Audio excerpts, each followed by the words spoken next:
What is up, everyone? Happy Fantasy Friday today. Boom. Brent Weeks, Book 5, The Burning Light in the Lightbringer series. Oh man, this book, a lot longer than I expected. I will definitely say that. It's basically twice as long as Book 4. This one, even though they look the same size on the shelf, actually, does Book 4 look thicker than Book 5? Book 5 has smaller font. It has about 300 more pages, so don't be fooled. Book 5 is crazy long. Now, some of you might be here after Book 4, maybe a little bit disappointed in Book 4. Book 4 was my least favorite as well, and I know it's a pretty popular least favorite from what I understand. So you may be here wondering, well, Greg, should I pick up Book 5 if I didn't like Book 4? And my answer is yes. I think Book 5 is very good. Book 4 introduces things like different dimensions and, more talk of Orholum. I mean, obviously Orholum was always, talked about and stuff, but more directly talked about. Book 4 also introduces more extensive talks of the magic system beyond, the 7 colors. We've got like white Luxin, black Luxin, and, some things introduced in Book 4 where it's like, this is a lot of stuff to be adding right now. And is it even possible to stick this landing? And basically, Book 5, yes, it incorporates all the things, even the things I wasn't a huge fan of in Book 4, and brings them all together. The character arcs all finish in a fairly satisfactory way for me. We've got Gavin, Kip, Karis. Those are probably the big 3, right? Oh, and of course, Andros. And Tia. Yeah, they're all phenomenal. Obviously, there's the Chosen One trope, but you don't know how it'll all pan out. And I think it pans out in a fairly interesting way. Weeks definitely has the take on the Chosen One trope that, it's very clearly within that trope parameters, but it's a unique take. It's not just like the same thing that we've seen a million times before. And then a lot of the side characters have pretty satisfying endings as well. Some of them, really did fall off hard. Someone like Iron Fist, I was not a huge fan of his arc in Book 4 and 5. He seemed so cool at the end of Book 3. I'm like, this dude's amazing. And then it's like, I don't know. Liv, why is Liv here? Zyman as well. Is he just here to make everyone uncomfortable?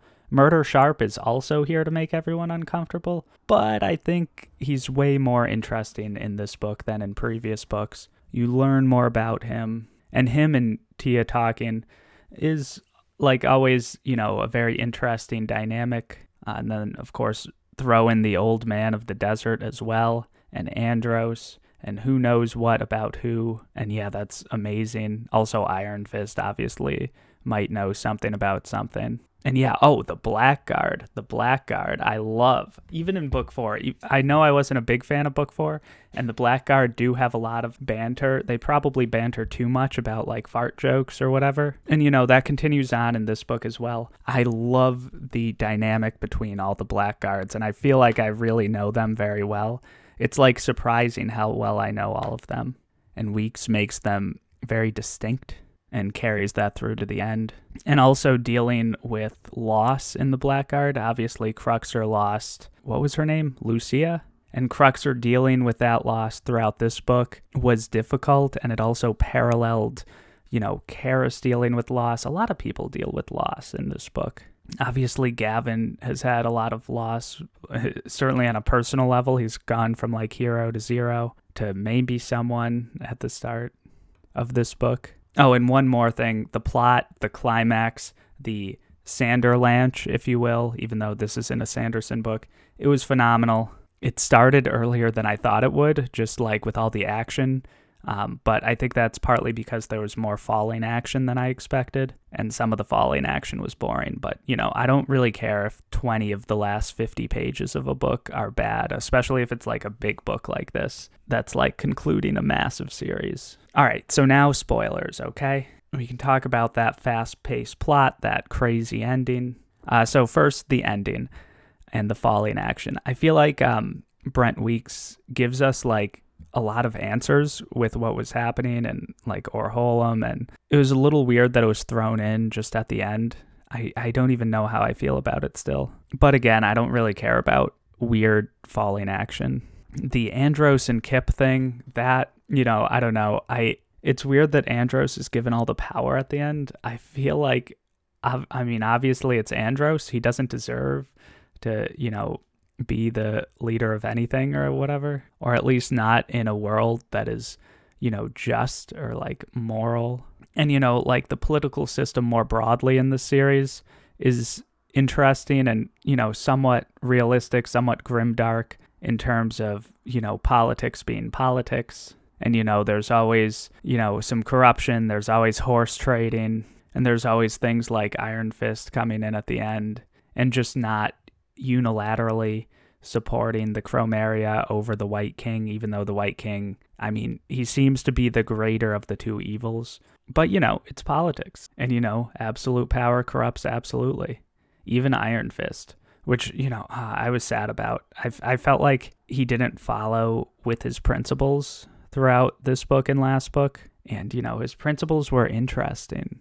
I wanted him to, keep going. And, I know obviously his principles were in conflict with each other. He took 2 oaths. The additions to the magic system were cool. Again, I feel like we could have just gone without the multi-dimensions. That whole part of the plot didn't add too much for me. Going back to the politics of all this, it was weird that, the White King and his perspective, we didn't really get too much from. And he just kind of showed up at the end and there was, battle and stuff.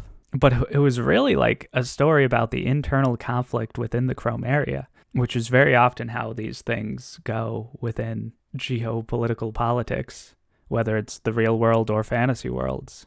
What else should I talk about? Oh, Cruxer. Oh, man. Him getting killed by Iron Fist was like craziness. I felt like that was a bit stupid, but it's in large part because I felt like Iron Fist himself was in a sort of, for me, unbelievable plot. But I like Cruxer, and I like, the dynamic afterwards of promoting a new leader to the Blackguard. And Winston is like the, very critical one, the one that would be most likely to voice concerns with a potential leader. So Kip did the thing where he's like, oh, like, you should pick who the leader is. And then if the group sees you promoting that person as leader, then it somewhat undermines your ability to critique the leader. Winston will still speak his mind, but he'll also follow orders, which is obviously important for, a military hierarchy system where very quick orders sometimes need to be followed. Tysus. I've not mentioned Tysus or the weird love triangle or anything involving that. Tysus won me over in these 2 books. I think everyone in the universe is on Team Tia in the first 3 books, especially with the end of book 3. But Tysus is likable. She marches to the beat of her own drum. Her giving Tia the yellow Luxon chain at the end was very cool. And it was kind of like a resolution to any sort of tensions there. Let's talk about Kip. We haven't talked about the insanity where he comes back to life. And I'm like, did he actually die? And I'm like, no, but he can't die because it's like the chosen one trope and it's too early for him to die. So that was a little bit whatever. But the things surrounding his death and, Ximon and people revolting against Ximon, even though he's the Prism elect, that was the interesting dynamic there. And oh my gosh, there's so many plot twists to talk about. It felt like there were 30 chapters in a row where I was just like, oh my gosh. The stuff with Gavin at the end with, all the revelations, well, or you know what I'm saying, Dazen's revelations about Gavin, that was interesting. And, the third brother, of course, Sebastian, and how Andros made Gavin kill Sebastian. What? That is craziness. And again, this is kind of a statement about the corrupting nature of power, wanting power, and the sort of ends justify the means mentality that Andros had, which made Andros, a very good villain, even though he's not the White King or something, the White King's a very stereotypical villain, whereas Andros is truly the antagonist of the series. But you can also like work with Andros on stuff, and Kip works with Andros, Karis works with Andros. I don't even know where to like rank this book in the series. I still think book 3 is my favorite book. I think this book was set up in a way to not be amazing because book 4, added a bunch of plot lines, and this one had so many things to do, and it couldn't really do all of them. So things like Liv's story suffered from just lack of, time, maybe. There was also kind of a lack of plot with Liv. Things like Iron Fist's story was not great. Like, if Iron Fist's story ended at the end of book 3 somehow, that would have been pretty cool. Although I guess Tremble Fist ended then. Tier list, I guess, book 3 at the top. Then books 1, 2, and 5 all like tied for like, solid 4-star. And then book 4 was like, 3-star. I think one day I'll read this again. It should be interesting, I think. But yeah, I'm not sure how amazing this will be on reread, just because the best part about this book and the series is the plot twist for sure. And it might be less exciting to know what's coming with the plot twists. But at the same time, if I pick this up 5 years from now, there's a 0% chance I remember all these plot twists. I'll remember some, obviously. I'll remember, like, what is a Gavin? But, there's no way I'll remember, like, even, like, major plot points, like Tyr killing, 400 people of the Broken Eye in one night, and just stuff like that. But yeah, that's everything. Like, comment, subscribe.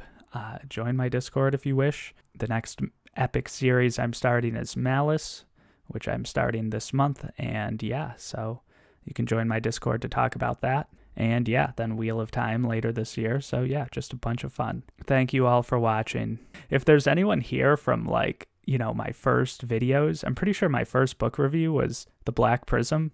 And that was in 2019. And I really got around to finishing this series very slowly. But yeah, I mean, if anyone was here since then, lurking in the comments, let me know. All right. Happy Fantasy Friday, and see you guys later.